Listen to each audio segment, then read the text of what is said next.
11절까지 말씀입니다. 잠언 13장 1절에서 11절까지 말씀 저와 여러분이 한 절씩 나누어서 교독하도록 하겠습니다. 지혜로운 아들은 아비의 훈계를 들으나 거만한 자는 꾸지람을 즐겨 듣지 아니하느니라.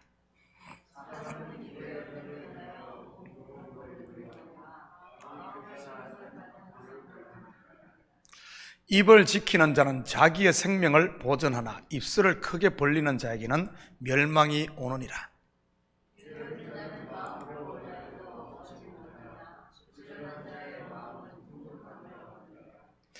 의인은 거짓말을 미워하나 악인은 행위가 흉악하여 부끄러운 데 이르느니라.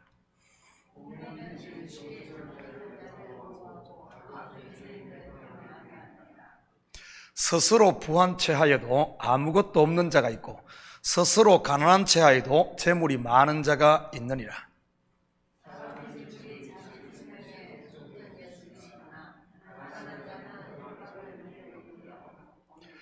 의인의 빛은 환하게 빛나고 악인의 등불은 꺼지느니라.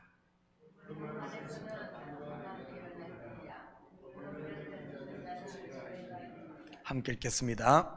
망령되이 얻은 재물은 줄어가고 손으로 모은 것은 늘어가느니라. 아멘. 좋은 아침입니다. 오늘 잠언 13장에서는 크게 두 가지의 중점을 두고 교훈하고 있습니다. 첫째는 잠언에서 가장 많이 언급된다고 해도 과언이 아닌 말에 대한 교훈이고, 두 번째는 재물에 관련된 교훈입니다. 사실 이 둘은 현대를 살아가는 우리 삶에 가장 직접적으로 연결된 것들이지요. 같이 살펴보면서 성도의 언어 생활과 물질과는 어떠해야 하는지 알아보도록 하겠습니다. 2절, 3절입니다. 사람은 입의 열매로 인하여 복록을 누리거니와 마음이 괴사한 자는 강포를 당하느니라. 입을 지키는 자는 자기의 생명을 보전하나 입술을 크게 벌리는 자에게는 멸망이 오느니라. 아마 여기에 계신 분들 중에 말로 인해 상처받아 보지 않은 분들은 없을 것입니다. 저도 예전에는 많은 상처를 받았던 것 같습니다. 상처 주는 말을 듣고 나면 밤새 끙끙 앓으면서 생각하고 또 생각을 했으니까요. 그러면서 왜 나에게 그런 말을 했을까에 대해 혼자 소설을 한 권씩 쓰곤 했습니다. 사람이 한번 부정적으로 생각을 하게 되면 끝이 없지 않습니까? 그런데 막상 상처를 준 사람은 자신이 상처를 줬다는 사실조차 인지하지 못하고 있는 경우들이 많습니다. 일부러 상처를 주려는 의도로 험한 말을 하는 사람은 많지 않으니까요. 물론 독한 마음을 먹고 한번 죽어봐라 이런 악감정을 가지고 하는 경우도 전혀 없지만은 않지만 말이지요. 그렇다면 왜 이렇게 말로 인한 상처들이 많은 것일까요? 그것은 상처를 주는 말을 하는 사람에게도 책임이 있지만 또한 듣는 사람에게도 문제가 있는 경우들이 많습니다.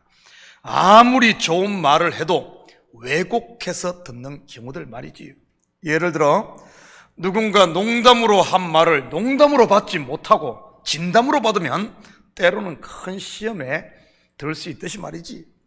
우리 속담에도 말 한마디로 천냥빛을 갚는다는 말이 있을 만큼 말은 삶의 중요한 역할을 합니다. 그렇다면 성도에게 있어 어떻게 하는 것이 복락을 누리는 이 언어 생활이 될 수 있을까요? 첫째는 잘 듣는 것입니다. 잠언의 서두를 공부하면서 듣는 마음이 곧 지혜라는 것에 대해 우리가 공부를 했습니다. 그 대표적인 사람이 평강의 왕 솔로몬이었고요. 잘 듣는다는 말은 그 사람의 마음을 깊이 헤아린다는 이런 뜻입니다. 우리도 그렇지 않습니까?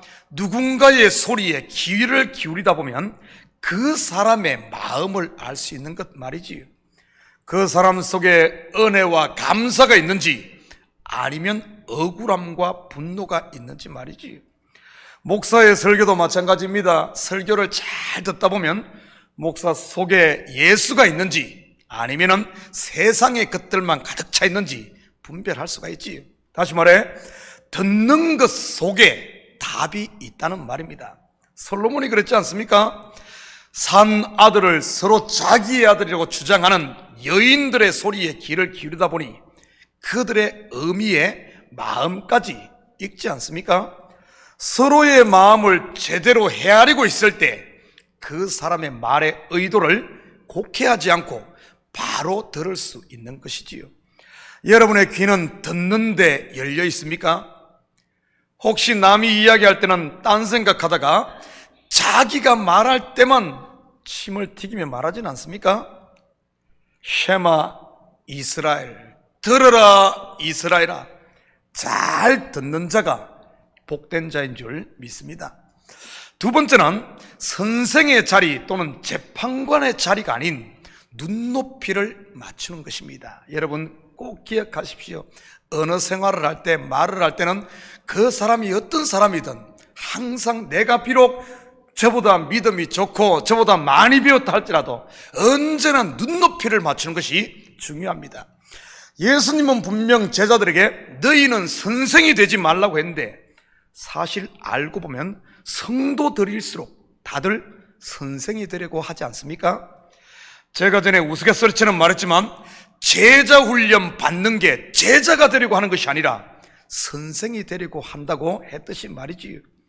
우리 교회에서도 코로나 이전에 주일 예배 후 식사 전 20-30분 정도 소그룹 목장 모임을 하고 식사를 했던 적이 있습니다. 그때 예배에서 받은 은혜를 서로 목장에서 나누라고 했지요. 물론 어떤 목장에서는 잘하는 경우도 있었지만 어떤 목장에서는 은혜가 아니라 받은 은혜를 다 까먹는 경우들이 많았습니다. 분명 예배 끝나고 나갈 때는 웃음꽃을 피웠던 얼굴이 식사 때 보면 울거락불거락 하는 분들 말이지요. 소그룹에서 은혜를 나누는 것이 아니라 설교를 가지고 비판을 하고 난도질을 하는 분들이 있었던 것이지요. 설교가 잘했네, 못했네, 맞네, 틀리네 하면서 말이지요. 거기다가 좀 안다는 사람들은 다시 일장 연설을 하니 어떻게 됐겠습니까?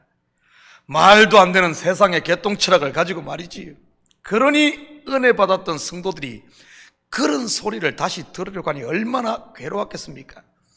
물론 선생 노릇했던 사람들이야 의기양양해가지고 자기가 최고인 양 하고 다녔지만 말이지요. 선생이 아니면서 선생 노릇하는 것 여러분 얼마나 가겠습니까? 금방 들통이 나지요. 선생 노릇하고 싶은데 선생으로 더 이상 인정을 해주지 않으니 조금 있으니 바람과 같이 사라져버렸던 것이고요. 그런데 알고 보면 우리가 선생 노릇하고 싶은 것은 범죄한 아담의 후손인 우리의 본성이라는 사실을 알아야 합니다. 그들이 선악과를 따먹은 이유가 하나님처럼 되려고 했던 것 아닙니까? 선생되고 싶었던 것이지요. 그렇기 때문에 우리 속에 남아있는 이러한 본성이 왕노릇하지 못하게 은혜 안에서 항상 깨어있어야 하는 것입니다. 바로 잠언이 이러한 본성적 육신의 생각에 빠져가는 우리를 자꾸 찔러 깨우는 말씀인 것이고요. 여기 계신 새벽의 식구들은 육신의 생각이 아닌 은혜가 왕노릇할 수 있도록 깨어있으시기를 축복합니다. 세 번째는 정인 또는 전달자, 바로 청지기의 위치에 서서 대화를 해야 된다는 사실입니다. 특별히 성도들은 말이지요, 내 자랑이나 내 이야기를 하기보다는 내 속에 채워져 있는 은혜, 받은 은혜를 나누는 전달자로서 말이지요. 하나님의 말씀을 전달해 주는 존재를 무엇이라고 합니까? 영어로는 메신저, 헬라어로는 앙겔로스, 우리말로는 천사라 그럽니다. 사도 바울은 이것을 그리스도의 편지로 소개를 했던 것이고요. 그리스도의 마음을 전달해 주는, 보여주는 우리 성도는 그리스도의 편지가 되어야 되고 그리스도의 향기가 되어야 된다고 말했던 겁니다. 이처럼 우리가 올바른 언어 생활을 할 때 그곳에 맺히는 열매가 바로 생명을 구원하는 전도의 열매인 것이고요. 물론 전도지를 가지고 나가 전도하는 것도 중요하지만 더 우선되어야 하는 것이 바로 이 언어 생활, 올바른 말인 것입니다. 나는 왜 이렇게 전도를 못할까? 전도에 은사가 없나? 하시는 분 계십니까? 걱정만 하지 마시고 먼저는 잘 들으시고, 누가 이야기하면은 막 핸드폰 보면서 막 이러지 마시고, 눈 찌그시 감고 이러지 마시고 좀 신경 쓰셔서 들으시기 바랍니다. 잘 들으시고, 그리고 내 마음에서 막 선생의 위치에서 가르치려고 이런 마음이 날 때, 여러분, 이 세상 사람들 다 똑똑해요. 한 사람 한 사람 다 똑똑합니다. 우리가 생각해 바보처럼 보이지만 바보처럼 보일수록 알고 보면은 똑똑해요. 선생의 위치에서 말하려고 하지 말고 그 자리보다는 눈높이를 맞추고, 그리고 받은 은혜를 내 이야기하기보다는 내 속에 채워져 있는 은혜를 나눌 수 있기를 축복합니다. 이렇게 할 때 여러분이 정령 거듭난 하나님의 사람이라면 자연스럽게 전도가 되고 여러분의 삶의 영역에 하나님이 주신 이 복락을 누릴 테니 말이지. 7절입니다. 스스로 부한 체하여도 아무것도 없는 자가 있고 스스로 가난한 체하여도 재물이 많은 자가 있느니라. 이 구절에서 우리는 재물이 많으면 복이고 없으면 저주라고 말하고 있지 않는 것을 보게 됩니다. 그렇다고 그 반대라고 말하지도 않고요. 그런데 지금 세상에 물든 우리의 사고는 어떻습니까? 재물이 많으면 복을 받은 것이요, 없으면 복을 받지 못한 것으로 혹시 생각하고 있지는 않습니까? 예수님께서 부자들을 책망했다고 돈을 죄악시해서도 더더욱 안 되고요. 그렇다면 본절 속에 들어있는 영적 의미는 무엇이겠습니까? 신약을 공부하다 보면 재물, 부는 단순히 돈만을 이야기하는 것이 아닌 율법에서 난 의를 말한다는 사실을 알게 됩니다. 그런 관점에서 보면 신약에서 가장 부자였던 사람은 다름 아닌 바리새인 중에 바리새인이요, 율법에 이르는 흠이 없다던 그렇게 자부했던 바로 이 사도 바울이었던 것입니다. 당시 예수님 당시에 바리새인, 서기관, 종교 지도자들이 전부 부자였던 것이고요. 그들이 얼마나 잘난 체였습니까? 오늘 본질로 말하면 부자인 채 말이지요. 그런데 실상은요, 죄인 중에 괴수, 바로 아무것도 없는 벌거벗은 자였던 것입니다. 반대로 그들로부터 손가락질 받으며 정죄받았던 죄인, 세리, 창기들과 천대받고 무시받았던 사마리아인들이나 이방인들은요, 물론 예수 그리스도를 주로 영접한 성도들 말이지요, 비록 가난한 것 같았지만 모든 것을 가진 진짜 부자였던 것입니다. 여러분 수중에 돈에 이 여유가 없습니까? 여러분 수중에 돈이 많아요? 여러분 돈이 있으면 낭비하지 마시고 꼭 필요한데 잘 사용하시기 바랍니다. 헌금 생활도 잘 하시고요. 헌금은 신앙 고백인과 동시에 공동체에 대한 하나의 책임이기도 합니다. 책임이기도 해요. 제가 청년들에게 이렇게 가끔 이야기할 때 이렇게 신랑감 이런 거에 대해서 요즘에는 우리 청년들이 별로 없어서 이야기를 하는데, 예전에 할 때 어떤 어떤 남자를 만나면 좋은가 물어보면 꼭 저는 그 이야기 합니다. 대부분의 여자 자매들이 그러네. 믿음 좋은 남자. 여러분, 그 청년 때 믿음, 그거 믿을 수 있을까요? 청년 때 믿음, 글쎄요. 믿음이라는 게 그렇게 눈에 보이는 것이 아니거든요. 저는 꼭 그 이야기 합니다. 책임감 있는 남자를 택해라. 책임감 있는가? 그거는 눈에 보이거든요. 책임감 있는가 없는가. 약속 시간을 해보면은 거기에 대한 책임을 지는가 안 지는가 금방 나타납니다. 교회에 헌금하는 것도 이건 하나의 책임감이에요. 공동체잖아요. 공동체에 대한, 공동체를 함께 이끌어가는 책임감입니다. 그리고 그런 사람이 가정에 책임을 지고 직장 생활을 해도 책임을 지고 책임감 있는 사람을 해라. 물론 사랑은 기본이고요. 여러분, 헌금 생활을 하다 보면 이렇게 하는 것을 보면은 헌금 생활을 잘 하는 사람일수록 교회에 대한 책임이 강합니다. 그래서 교회를 애착을 가지고 교회가 어렵다 그러면 뛰어오고 같이 합니다. 그런데 헌금 생활을 이렇게 안 하는 분들은 보면은 교회하고 항상 거리가 있어요. 어려운 거는 너 이야기고 나하고는 상관없다며 항상 그렇게 갑니다. 여러분, 교회란 것은 뭔가 하면 하나님께서 우리 가운데 묶어둔 복으로 준 복이 내려오는 통로요 하나의 그겁니다. 교회와 연합되어 있어야 돼요. 딱 하나 되어 있어야지. 교회의 머리가 그리스도인데 그리스도와 연합되어 있고 성도들과 지체가 하나인데 딱 연합되어 있을 때 그 복이 이렇게 성도들에게 흘러가고 함께하는 것이지, 교회와 분리되어 있으면 안 됩니다. 여러분 마음에 감동이 있으면 다른 사람도 좀 섬기시기 바랍니다. 내 것만 챙기지 말고요. 반드시 그것은 돌아옵니다. 돌아와요. 하나님이 살아계신데 왜 안 보겠습니까? 경제적인 여유가 없습니까? 여러분 불평만 하지 마시고 감사함으로 사시기 바랍니다. 세상에서 좀 불편한 것이 오히려 우리를 하늘로 이끌게 하는 동력이요, 또한 하늘의 풍요를 누리게 하는 하나의 계기가 되니까요. 우리가 이 땅에서 너무 많은 것을 가지고 너무 그러다 보면은 땅에 오히려 묶이기 쉬운, 그렇습니다.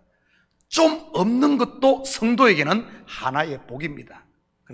왜냐하면 우리가 이 땅에 매이지 않고 하늘로 끌려가는데 오히려 가벼워지기 때문에 그래요. 있어도 좋고 없어도 좋은 겁니다. 사랑하는 성도 여러분, 오늘 하루도 여러분의 삶의 현장에서 아름다운 입술의 열매를 맺음으로 하나님이 주신 하나님 나라의 복들을 누리시고 우리는 모든 것을 가진 자임을 여러분 꼭 믿으시고 우리가 받은 구원의 은혜를 그리고 사랑을 나누며 사는 이런 오늘도 복 있는 성도, 하나님이 주신 복을 누리며 사는 저와 여러분 되시기를 주님의 이름으로 축복합니다. 같이 기도하십시다. 사랑의 아버지 하나님, 참으로 감사드립니다. 이 새벽을 깨우시고 다시 주님 앞에 서게 하시니 참으로 감사를 드립니다. 혹시 아버지 하나님 하루를 살면서 알게 모르게 세상에 물든 것 있다면 이 시간 아버지 하나님 기도 가운데 다시 아버지 하나님 정결함을 회복하게 하시고 온전히 아버지 하나님 내 속에 은혜로 가득 채워지고 첫사랑으로 채워져 오늘도 그 채워진 것들을 세상 가운데 흘려보냄으로 말미암아 그리스도의 아버지 하나님 편지가 되게 하시고 하나님 나라의 메신저 천사로 사는 저희들 되게 도와주시옵소서. 감사드리며 예수님의 이름으로 기도드립니다. 아멘.